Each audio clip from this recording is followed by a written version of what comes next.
Hello বন্ধুরা, আশা করি তোমরা সবাই ভালো আছো। আজকে যে ইমেলটা নিয়ে তোমাদের সাথে আলোচনা করব, এটা হচ্ছে write an email to your headmaster asking for the 3-day leaves. মানে 3 দিনের ছুটির জন্য যে অ্যাপ্লিকেশনটা, সেটার জন্য একটা ইমেল কিভাবে লিখবো সেটা। ফর্ম হচ্ছে তোমার যে লিখবে তার হচ্ছে ইমেল অ্যাড্রেসটা, টু হচ্ছে যাকে দিবা, যেমন আমি অফিস হেডমাস্টার দিয়েছি। Subject application for 3 days leave, মানে 3 দিন ছুটি পাবে। তারপর হচ্ছে তোমরা দিবা সাবজেক্ট দিবা, তারপর dear sir, I respectfully inform you that my elder sister marriage ceremony will be held on 12 March 2020। ওকে, আমি ওদের সাথে জানাচ্ছি যে আমার বড় বোনের বিয়ে অনুষ্ঠান কি 12 মার্চ 2020 সালে এত তারিখে, ঠিক আছে।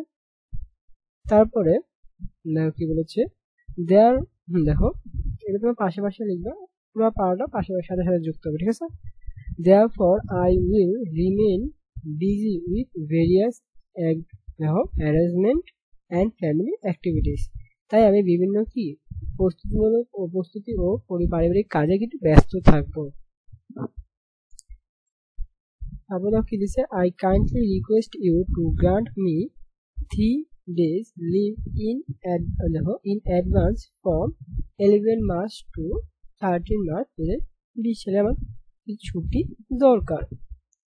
দেখো কি বলছে, তারপর হচ্ছে I shall remain ever grateful for your kind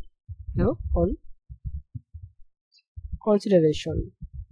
মানে আমি সদয় বিবেচনার জন্য আপনার কাছে কৃতজ্ঞ থাকবো। দেখো obediently yours, তারপর দেখো তোমার নাম দিবে, তারপর তোমার রোল বা ক্লাস যেটা সেটা দিয়ে দিবে। ওকে বন্ধু, আশা করি তোমরা এটা বুঝতে পেরেছো। আজকের ইমেলটা ছিল 3 দিনের অগ্রিম ছুটির জন্য আবেদন।